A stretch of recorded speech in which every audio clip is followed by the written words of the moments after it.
নমস্কার বন্ধুরা, সংসারের খুঁটিনাটিতে সবাইকে স্বাগত জানাই। প্রত্যেক দিনই তো মাছ মাংস খেতে খেতে মুখ একদম নষ্ট হয়ে গেছে।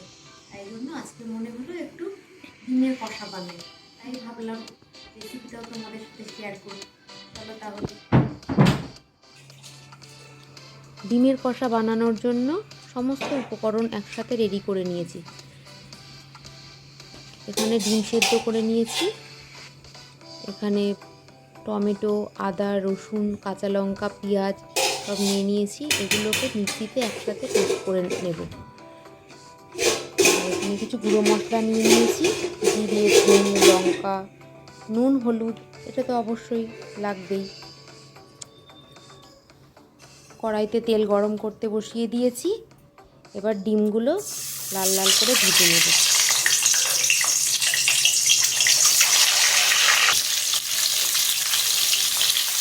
ডিমের মধ্যে পরিমাণ মতো হলুদ আর নুন দিয়ে ভালো করে মিশিয়ে নেব।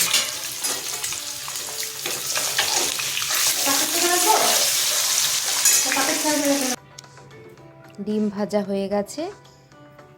এবার কড়াইতে ডিম ভাজার তেলের মধ্যেই সামান্য জিরে ফোড়ন দিয়ে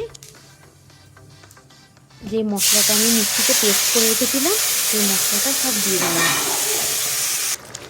এবার এই মশলার ওপরেই গুঁড়ো মশলাগুলো দিয়ে দেব, দিয়ে ভালো করে মিশিয়ে নেব। ভালো করে মিশিয়ে মশলাটা ভালো করে কষতে দেব। মানে মশলা কষানো হয়ে গেছে। এবার সামান্য একটু জল দিয়ে দেবো। যেহেতু এটা করছি তাই একদম শুকনো মাখা মাখা থাকবে জিনিসটা। এবার ভেজে রাখা ডিমগুলো দিয়ে খুব ভালো করে মশলার সাথে মিশিয়ে নেব।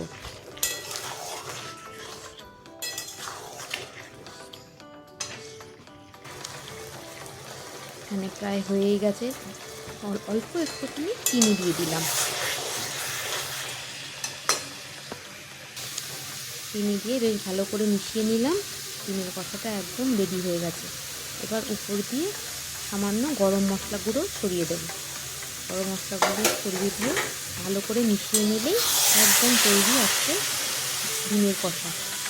তাহলে আজকের ভিডিওটা এখানেই শেষ করছি। সবাইকে বাই।